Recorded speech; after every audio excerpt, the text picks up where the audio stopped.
Hello, I'm Porschia Parker Griffin, and I want to welcome you to the Career 101 podcast, a place for ambitious professionals and seasoned executives who want an edge in their career. We're talking about all of the things you were never taught or told when it comes to career growth, development, and change. Now, let's get into it.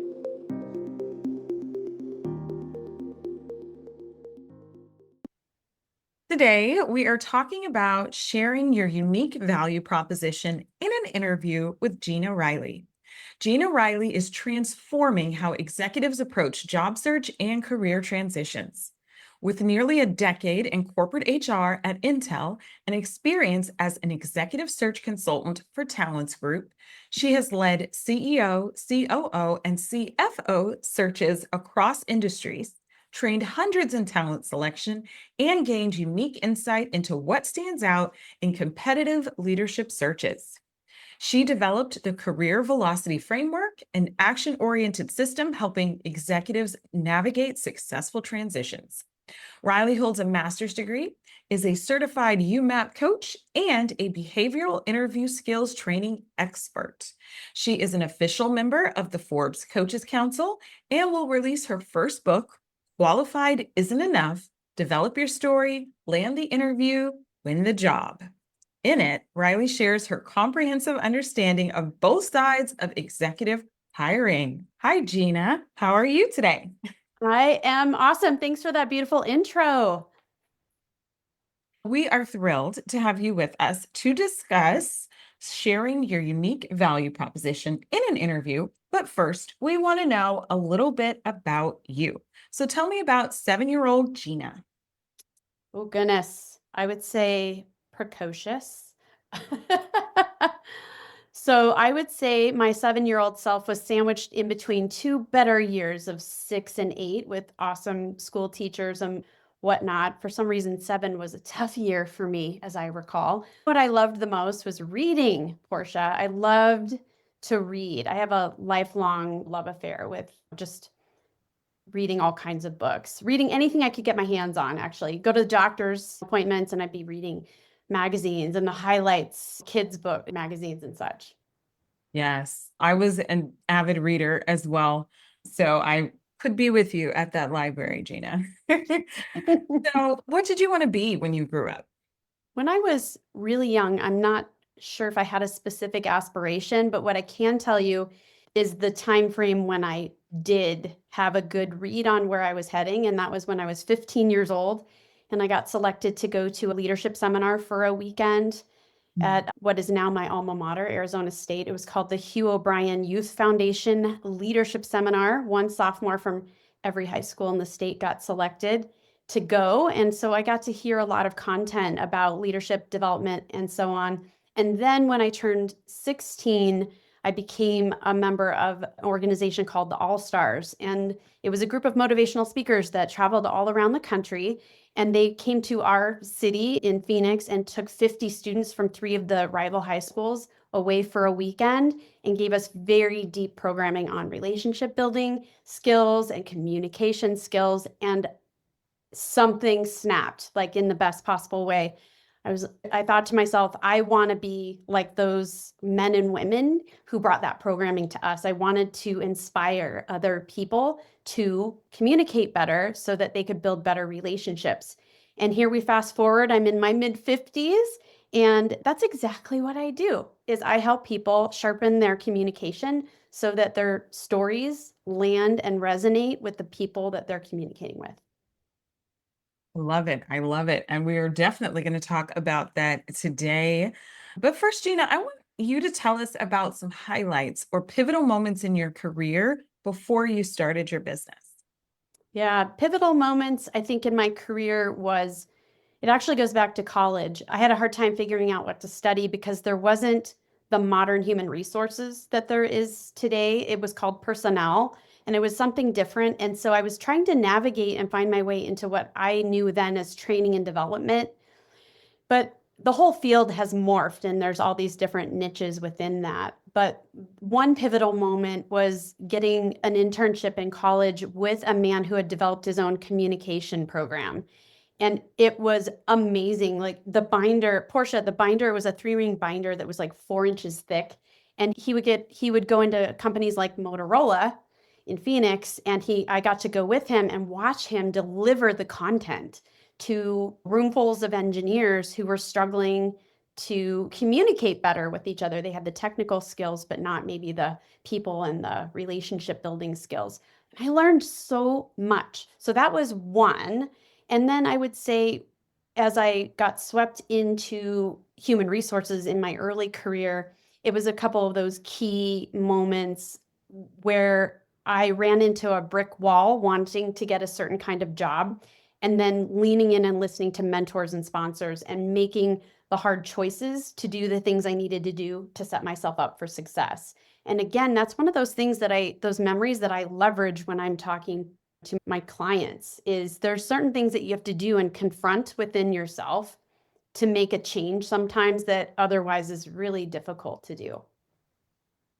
I love what you said. So, what do you think is one of the most common things or challenges that your clients have that they have to confront to reach their goals?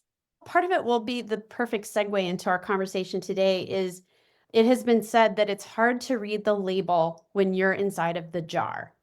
And so I jokingly refer to myself as a jar label reader, because what my clients struggle with is explaining their unique value proposition.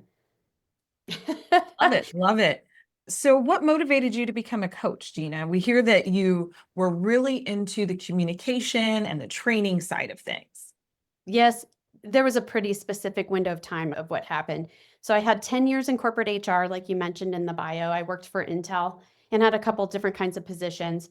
Fast forward, I now still am affiliated with Talents Group, and they're an executive search company firm. And I have led searches, but what I was asked to do at one point was to satisfy a need for when people in our network would come to us and ask us for support. Can you review my resume? Do you have any jobs for me? Some of those questions. I was asked to develop a solution for those questions. And when I did that, I created a mini program, and I had 5 beta clients and barely got paid. And it was that grind. And what I learned through that process set me on this path. I learned that when I was working with these very mature professional people who were very successful in their careers, unable to explain their story, and all thinking it starts with the resume, when I peeled back the layers of the onion and I started to try to help them fix a resume, I had to go all the way back to them telling me their story. And so that's what set me on this path of becoming a coach. Is I love to develop programs and systems. I want to make things efficient. And so what I did was I spent 18 months studying how to make a career transition. I listened to 120 podcasts. I read 20 books. I synthesized all that information, and then I developed Career Velocity. I love it. I love it. And you touched on something, Gina, that I want to echo because I see this a lot. And I think it is perhaps one of the number one myths that people believe. And I call it the myth of the golden resume. And I think you know what that is just by me saying it, but it is someone who believes that, hey, all I need is this great resume and it's going to be a tool and it just get me in the room and I'll land the job. Everybody loves me. These are things that I've heard from so many people in over a decade. And that's part of the reason why I'm so excited to have you on today, because the myth of the golden resume is not accurate. We've had so many clients, and I would be interested to hear your thoughts. So I have a team of professional resume writers. So sometimes we did just their resume. They went out and said, oh, the resume worked. I had 5 interviews, but I didn't get any job offers. And so they believed in the myth of the golden resume and didn't support themselves with, to your point, telling their story and explaining all of that in an interview. So when I say that to you, what are your thoughts? Oh yeah, my brain is going completely bonkers because we could not be more aligned. The resume is a conversation starter. It can maybe be a door opener, but most likely it's someone who's introducing you to someone that is the door opener. 80% of our time should be spent having conversations and not applying through an ATS and not trying to knock on recruiter doors, expecting them to have a job in their back pocket. When you either have a resume developed for you with a company like yours, and I've heard such amazing things about your writing team, whether you invest in that or whether you write it for yourself, if you cannot talk to the stories on the page, the resume is going to not serve you anyway. I completely agree. So, Gina, back in episode 94, we discussed how to talk about yourself during an interview. Why do you think the ability to talk about yourself during an interview is important? Oh gosh, humans hire humans, Portia. Mhm. Humans hire humans. So at the end of the day, the decision makers want to know if they can get along with you and that you're going to be a good fit. And a lot of times we'll hear, oh, I need to be a culture fit. And I don't necessarily like that phrase. I like to say fit to values because we all come from different places. And so the word of culture can be a little bit of a misnomer. I like to think, will your values and how you show up as a person and as a worker align with your teammates and with the company at large? So, as you interview for a job, you're interviewing them as well for your fit. And if you're not paying attention to your values and whether or not they are in alignment with how that company works, you will not feel right in that role. I love that. The fit to values over the culture fit. I think that is a really significant point. So, what is a unique value proposition? A unique value proposition is essentially a job seeker's story. It doesn't have to be a job seeker. You and I have a unique value proposition as well, and we're not job seekers. So it's our story in a nutshell that helps grab attention and start a conversation. And I do distinguish, especially in the book that I've just written, the difference between an elevator pitch and a unique value proposition. So every job seeker is going to be asked dozens and dozens of times, tell me about yourself. And the first line in my book, Portia, essentially is me doing storytelling about a CEO candidate that I was interviewing. And this is someone who was really mature, over 60. We were on Zoom and I was leading the search. I was the one working with the board. I knew what they wanted. I had 8 skill-based questions, behavioral questions that I Mhm. needed to ask the candidate. So I was very transparent. I had an hour and I said, please, in just 5 minutes or less, give me a quick highlights reel about you. Tell me a little about yourself. And then I have 8 skill-based questions that I need to get through in this hour because that is what I'm assessing you against all the other candidates. Take it away. He spoke for 20 minutes.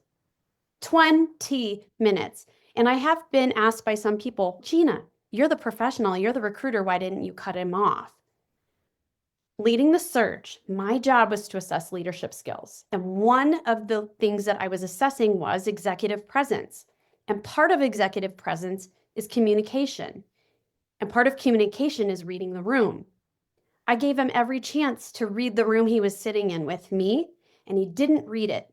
How would that person be someone I would put in front of a board of directors to compete for the job? I couldn't do it. So let's go back to your question. What is a unique value proposition and how important is it? It's not a catchphrase. It's not a branding statement. It's a quick highlights reel that explains to the person that you're interviewing with where you've been and where you're heading. And so I walk through this in painstaking detail in my book. The first 5 chapters are literally developing every aspect of the unique value proposition. And the result in chapter 5 is an exercise I called the 3/3. So what we do is we're taking people's career histories, creating a simple table, and just writing down a couple bullet points about what was happening in the early career, mid career, and more recently. And again, I am working with people who are over 40 up to 69 generally, so they have a longer career history. So if someone is listening to this podcast and they're earlier in their career, it's maybe not going to be 3/3. And for some of the really sticky history, it could be 4/4. But the 3/3 is this. It's about 30 seconds explaining, here's what I did in my early career. Here was my education and what launched me into where I am today. Here's what I was doing in my mid-career. Oftentimes there's a highlights reel of those early managerial roles and the skills that were being built that led to the third, which is explaining, okay, as the senior leader, here's what I'm responsible for today. These are the products and services that I deliver on. These are the team sizes that I support. And the reason why I'm here interviewing with you today is because this job is in such great alignment with where I am now and where I'm heading. That's the highlights reel. Wow, there was a lot of great information in there. I want to touch on a couple of things and echo them, then also get your thoughts. One, that story that you shared was so powerful about the executive candidate who talked for 20 minutes instead of 5. We talk a lot about self-awareness with our clients, and I think that also leads into what you were saying that he was missing there. It's really easy to forget these things when you really want a job or you're really interested in a position or anything like that. But Mhm. having that self-awareness is so important. I have heard, Gina, that and I think your 3/3 exercise actually is in alignment with this, but I have heard that the ideal length of time to answer a question in an interview is between 20 seconds and 2 minutes per question. This was in a book that I read, and they had, I believe, surveyed recruiters. And the idea was any answer, of course, these are not yes or no questions, but any Right. answer that was less than 20 seconds. And a lot of times the interviewer didn't know if the candidate knew the amount of detail that they were expecting in the answer. And then anything over 2 minutes, and the interviewer's mind could start to wander. They could worry about if they were going to get to the rest of their questions, and then perhaps make assumptions about the candidate based on that. So when I share that with you, what are your thoughts? The Career 101 podcast is brought to you by Fly High Coaching, where we help our clients soar to their full potential. More and more professionals and executives are setting out to achieve their career goals. But without the right support, it can be difficult, if not impossible. Whether you need career coaching, interview coaching, or a program with a professional resume and a LinkedIn makeover, we're here to help. Could your career use some 911? It's not uncommon for executives and professionals to feel a little overwhelmed, stuck, or confused when it comes to their career or income. There are other people who want to know how to ramp up their success, consistently achieve their goals, and make a bigger impact. After hundreds of clients came to me with the same issues, I started recording the patterns for the Career 911 Masterclass, solving the top 5 challenges executives and professionals have. In the free masterclass, I share the exact strategies our clients use to tackle the top 5 problems. Check out the link in our show notes. My ideal of the tell me about yourself answer is what I built up for that unique value proposition, like explaining it. And I think it's okay to come in the 3 to 5 minute window. And if someone has a pretty dense history to give that launch pad from, they may even want to start with, I'm going to give you a quick highlights reel that'll be about 3 or 4 minutes. Now, if they go into that 4.5 minutes, I think it's okay because now you're like, I'm prepared to give you a highlights reel. I'm coming confident. I know what I'm going to say to you. Now, for all the other questions, I'm going to say it depends. So it depends on the level of candidate and the role that they're applying for. So a lot of the people that I'm doing my interview prep with, let's just say the sweet spot is that they're in their 50s. They're potentially leading teams of 200 people across 3 international sites. They may have technical expertise as an engineering director or VP, but then they also have the people leadership things that they need to be describing. I'm going to give you an example of why it might take just a couple more minutes than 2.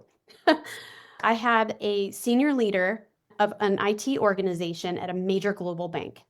And when he would start to tell his SOAR stories, I use SOAR because it aligns best with behavioral interview questions, etc. So he was telling his SOAR stories, the situation, obstacles, actions, and results. He would start down the path of the technical issue that he had encountered, but then he would pause and say, "Oh yeah, there was this other thing that was going on." And then he would do it again. "Oh yeah, there was this other thing with my team and I had to let somebody go." The situation was so complex that what we did was we actually created two buckets for him to explain the story, and that he would be ready to tell the interviewer, "This is such a complex story. I'm gonna tell it in two parts. Part one is gonna be, I'm gonna explain all the technical challenges I was facing so you understand that I've got technical chops. And then I'm gonna tell you all the leadership issues I was encountering and how I managed that, because I had cross-functional issues or cross-functional influencing I had to do without position power. And then I had some team things where I had to reorganize some seats on the bus in order to serve this, purpose." Here's the reason why I told this in a very long manner is if you can tell up front why and how you're going to tell the story, the person listening has the safety and confidence in you that you're going to finish and stick the landing. That's the point. You're having a conversation with someone. So just give them insight. Like, I'm going to tell you one of my most complicated stories, and I'm going to do it with two silos so that you understand how difficult it was. That's part of my answer for that. So I if love you're that. in a career, 2 minutes or less, sure.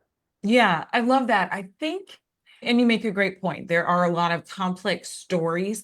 I think the rationale was pause at 2 minutes and then check in with the interviewer and see, do they want you to elaborate or, provide more detail on something? But thank you. I think that is a great example and will help a lot of people, specifically, probably people in those leadership and interviewing for leadership roles.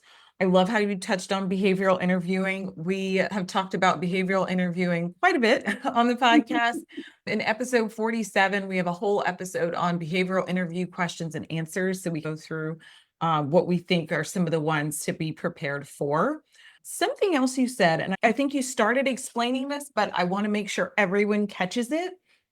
You mentioned that there's a difference between the unique value proposition and the elevator pitch. So, what do you think is the biggest difference between the two of those? I think that an elevator pitch, the way that a person should think about it is if you literally jump on an elevator and you're only on it for 60 to 90 seconds, what are you going to say that's so sharp that it invites the person listening to go, "Oh my God, tell me more."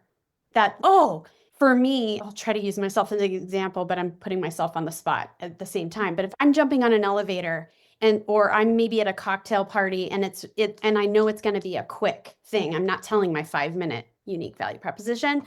I might say something like this.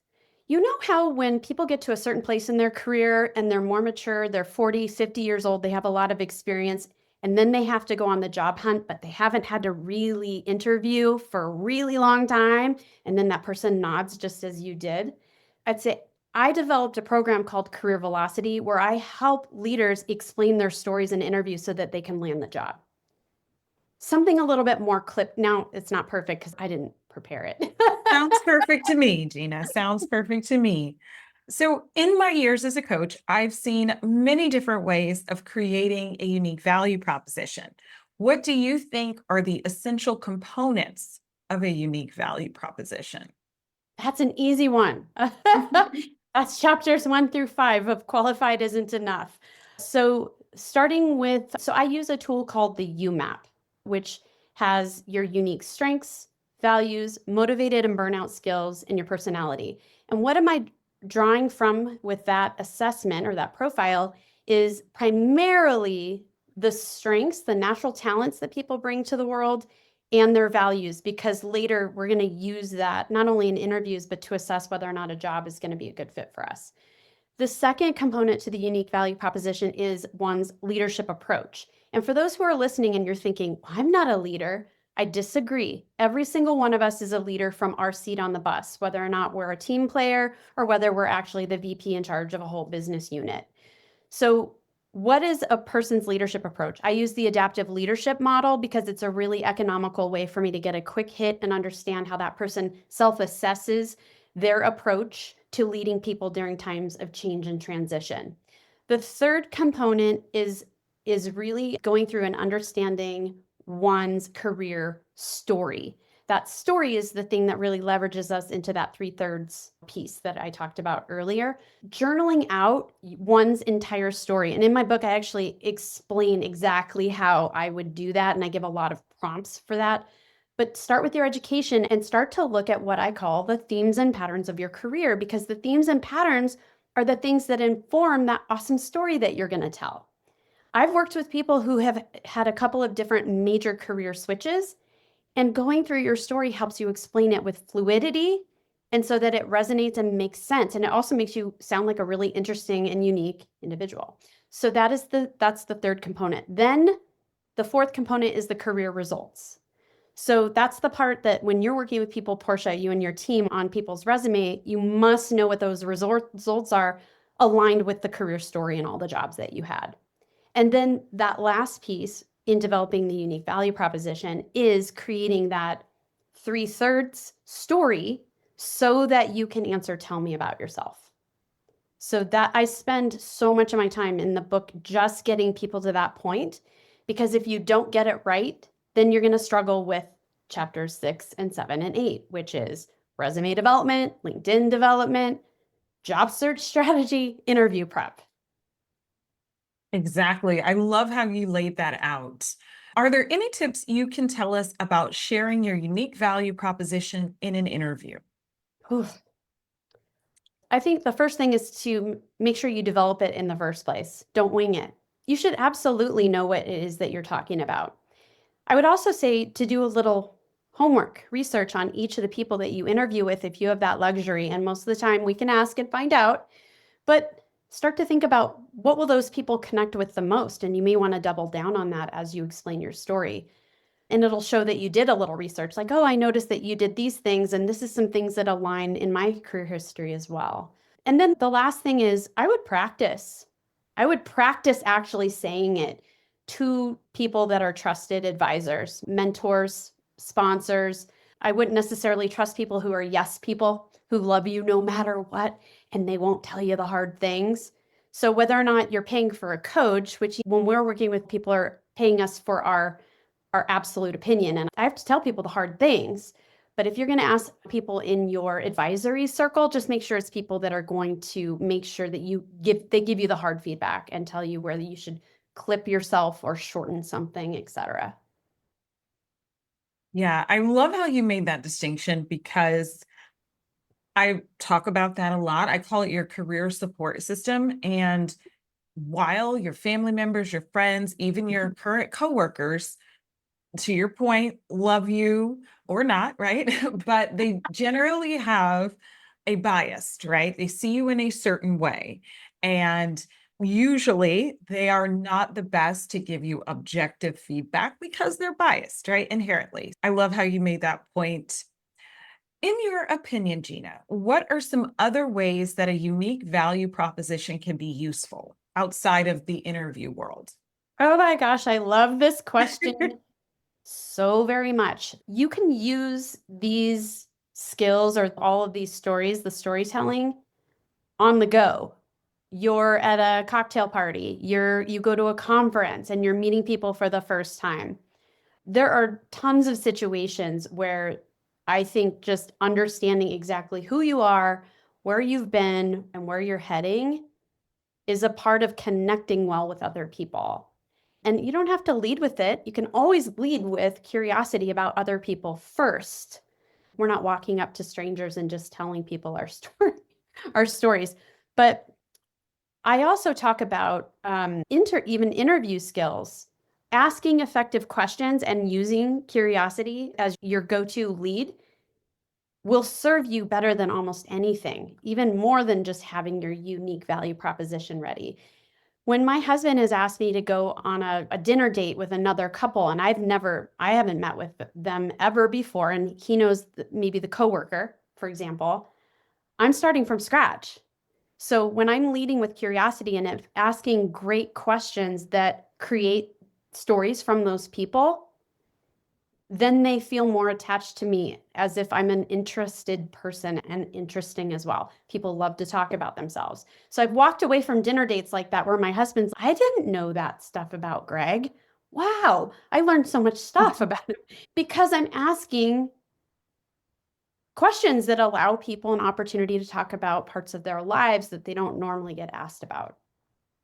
Yeah, I love it. So networking, it sounds, is definitely another place to use that unique value proposition. And then I think also, and I'd love to know your thoughts on this, during your performance reviews, because I think you can slip in some of that So smart. that you developed from the process that you laid out earlier into showing your value to your boss, right? Again, to maybe position yourself for a promotion or really just make sure that your boss or your manager saw the value that you brought, right, in that interim before the review. Oh my gosh, I could not love what you just said any more than I do. So when you think about what I was saying about the unique value proposition, the results that you got during the year are the things that ultimately would go onto your resume. Those are the things that you're being rewarded for and now are a part of your overall story. And I know you just had three episodes in a row on like, how to get promoted. I have had my clients use their unique value proposition to then write and pitch their own job descriptions and been promoted because of it into newly created roles or opportunities that existed but were molded more around their toolkit because they understood their toolkit. They Mhm. understood their unique value proposition. So what you just said there was like so great. I love it. And I love how you've helped your clients to do that. Gina, tell us more about your business. Oh gosh. So I primarily do one-on-one coaching with leaders and execs, and I take them through the career velocity model. Typically am engaged with people for many months, like up to a year, because it takes leaders a lot longer to transition. If you think of the tip of the triangle, there's just less jobs in the hierarchy. And so it can take a lot longer. And not only just a lot longer today, but not only a lot of times people are not finding what they want at all, but then once they get into the interview process, sometimes they come in number two. And it can just take a very long time. And I've had a number of clients come in with a job interview already in play. They start my program, we're enrolled for 9 months together. 4 months in, they'll find out that they're number two, 4 to 6 months in. However, as I work with people like that, sometimes other opportunities will percolate from those initial interviews. But I'm working with people on helping them get promoted, finding the next opportunity, and it's all buoyed by that career velocity program that I've created, helping them do this all really systematically. And as the real juice after you do all of this work is job search strategy. That's the most important thing. And so I'm a thought partner and a strategist, but when people really understand and take hold of their role in their job search strategy is when people get traction. And so what I would say to the listeners is don't outsource your own job search strategy. No one can do it for you. No coach can do it for you. I've used the analogy of a player's agent versus a talent scout. A scout in baseball in particular, there's a limited number of teams to go and scout out and draw in talent. But if you're going to pay an agent to be somebody who's finding you a job, I've never seen a model that exists that a person actually got a great job because they paid someone to go find it for them. So that was a long way of saying I'm a partner for that job search strategy. That's like the longest part of the engagement because the unique value proposition, resume development, and the LinkedIn, that all happens in the first however many weeks. Great, great. We will be providing a link to your website and your social channels in our show notes so people can find you online. Now, Gina, I want to ask you our final question that we ask all of our guests. How do you think executives or professionals can get a positive edge in their career? There are so many. I would lead with upskilling. making sure that whatever is that cutting edge piece of knowledge, expertise that they need for their toolkit, to make sure that they are staying abreast of that and reading. And whether it's LinkedIn courses, there's the LinkedIn Learning. A lot of them are free, especially like if you pay for a subscription, the toolkit is huge there, the coursework. But maybe it doesn't have to be an advanced degree. It could be a course, it could be a certification. Make sure it's something that's valuable, though. Don't just run off and get a certification to put it on your resume, because it's not always something that's necessary. So it all depends. So I would say upskilling is one thing. And then I would say a secondary thing, which is leadership approach. Jobs are won based on your behaviors and your leadership approach. If you're in an interview ecosystem, you're already in the interview process, you've met some table stakes to be there, and you must assume everyone else that you're competing against is qualified to get the job. And so this is why I wrote the book, and it's called Qualified Isn't Enough, because the edge, as you asked me about, the edge is how you do what you do. Those are your natural strengths from StrengthsFinder, and that is your leadership approach. And that's where I start with my program, is trying to understand that about my clients. I love it. I love it. I love the title of the book, as I told you earlier. And I definitely agree that qualified is not enough. And that's something I tell our clients, especially in an interview, a lot of times, and definitely by the point when they're making the final selection, you've got to assume that everyone has similar credentials, similar education, probably a similar background. Right. And they're looking a lot of times for, to your point, leadership approach, or sometimes it's even just more general personality. Who do they like being around? And I've told clients that, and some people are like, that's not fair. Technically, it's not, right? But you've got to understand that. So thank you for highlighting that for us, Gina. You have shared a lot of wisdom with us today, and I'm sure our listeners can use it to be more confident in their careers and with their interviewing. We appreciate you being with us. Thank you for having me. I really appreciate it. This episode was brought to you by the Bravebird Career Alliance, the go-to membership designed for seasoned executives and ambitious professionals with everything you need for career planning, strategy, training, and support. Thank you again for listening to the Career 101 podcast. I hope you have at least one key takeaway that you can use in your own career. If you enjoyed hanging out with us, please rate, subscribe, and share this podcast. Until next time, here's to your success.